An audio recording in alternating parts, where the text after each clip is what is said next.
description section below.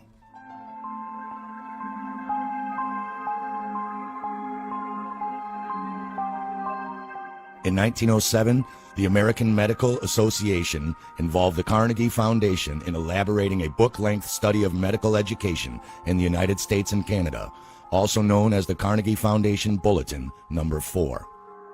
Its author, Abraham Flexner, was an ambitious educator, neither a physician nor a medical scientist, but the brother of Simon Flexner, employed by the Rockefeller Institute for Medical Research. Later on, Flexner became the first director of the Rockefeller philanthropy programs in medical education. Andrew Carnegie was regarded as the second richest man in history after John D. Rockefeller. While Carnegie played a leading role in the American steel industry and education, Rockefeller was interested in the oil industry and medical research. Flexner's report was published in 1910, and the purpose was to improve the quality of medical service by establishing professional medical education based on mainstream scientific principles. But what was accepted as science in the early 20th century? The theory of materialism, rising in the 17th century, holds that the only existing thing is matter. Everything is composed of material, and all phenomena, including consciousness, human soul, and spirit, are the result of material interactions. In other words, matter is the only substance. Scientific materialism, or physicalism, became the philosophical position of the early 20th century. The main statement of physicalism is that there are no kinds of things other than physical things. Before the Flexner Report was released, twice as many physicians practiced alternative medicine than conventional allopathic medicine, and medical knowledge was taught in small private schools all over the United States. The report changed everything, and backed by the police power of each American state, medical schools were obliged to follow the trends set by the Carnegie Foundation. The Flexner Report stated that the human body belongs to the animal world. It is put together of tissues and organs. It grows, reproduces itself, decays according to general laws. It is liable to attack by hostile physical and biological agencies. Herbs, homeopathy, chiropractic, and massage were demoted as quackery. Small medical schools were either closed or merged into universities financially supported by large industrial companies. In less than 10 years, the number of medical schools dropped from 650 to just 50.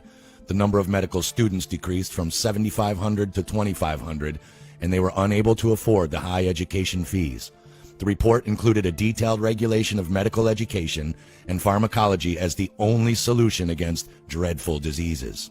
According to the present-day consequences of this report, no medical school can be created without the permission of government, and medical research adheres fully to the protocols of scientific research of the 1910s, materialism, medication, and vaccination. Supply of physicians were restricted, incomes of the remaining practitioners raised, and conventional medical schools began to be centralized. In 1997, the WHO obtained full control over medicine as the validity of the Flexner Report extended worldwide.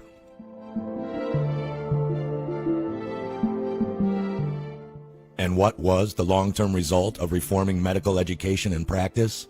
Hardly any news on the media. According to the 2003 medical report, Death by Medicine, 784,000 people in the United States die every year from conventional medicine mistakes. This is 16,400% of the victims of September 11th, 2001, the equivalent of 6 jumbo jet crashes a day for an entire year. 106,000 of these deaths each year are from prescription drugs. The United States spends $282 billion annually on deaths due to medical mistakes, or iatrogenic deaths. According to a 1995 U.S. iatrogenic report, the annual automobile accident mortality rate is 45,000 people. On the other hand, annually over 1 million patients get injured in hospitals, and 280,000 of these cases result in death. In 2004, the U.S. spent $1.4 trillion, 15.5% of the GDP on healthcare. More than 1/3 was paid to the pharmaceutical industry. In 2010 alone, the top 20 pharmaceutical companies profited the equivalent of $97 per person times 6 billion people.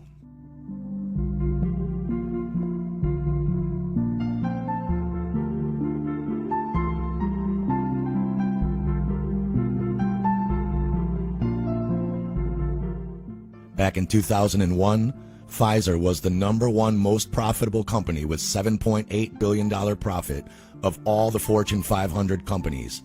In 2002, the combined profits of the top 10 drug companies of the Fortune 500 were nearly $36 billion.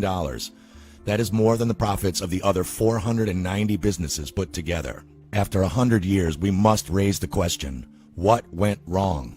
Despite the huge amount of money accumulated by the pharma industry, there are more dreadful diseases and sick people today than ever.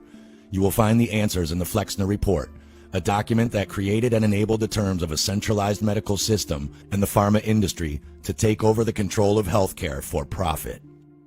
When we